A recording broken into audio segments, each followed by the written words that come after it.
है साथीहरू, मैले चाहिँ यो माछाको पिस बनाएर सकिसकेँ। अब यसलाई चाहिँ खाएँ भनेर। है साथीहरू, अब चाहिँ यो माछालाई म सुरुमा कागतीको रस हालेर मोल्छु। यसो गर्यो भने यिनी बारिँदैन अनि फुट्दैन, धुलिँदैन माछा। त्यसैले चाहिँ यसरी कागतीको रस निचोड्ने।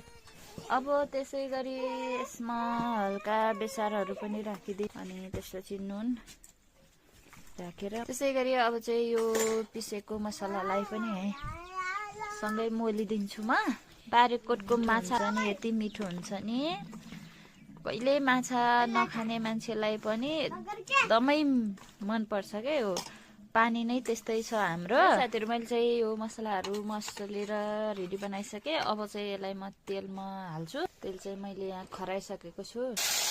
अलि चाख्लो भाँडा भए राम्रो हुन्थ्यो। यो मेरो भाँडा घोप्टो भयो। हजुरहरूले यसरी बनाउनुहुन्छ भने चाहिँ चाख्लो भाँडामा नै बनाउनु होला है। मैले चाहिँ त्यो अर्को भाँडामा अप्ठ्यारो भएर यो भाँडामा फेरि गरे पकाएको। अनि यसरी ओल्टाइ कोल्टाइ पकाउनु पर्छ। मलाई फेरि सुपवाला माछा भन्दा पनि यो ड्राईवाला माछा एकदमै मनपर्ने क्या। साह्रै मनपर्छ। म त यस्तो माछा 5 किलो भए पनि खाइदिन्छु एकैचोटिमा। म कस्तो खान्छु रे हो म। हेर्नु न कस्तो राम्रो भएको छ है साथीहरू। मेरो चाहिँ माछा अब पाकिसक्यो। यसलाई म निकाल्छु। माछा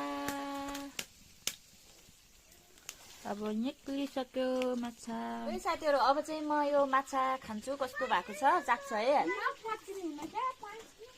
कता मिठो भएको छ क्या। यस्तो मिठो हुन्छ क्या यो बाग्राकोटको माछा भनेपछि त सबै फिदा हो फिदा।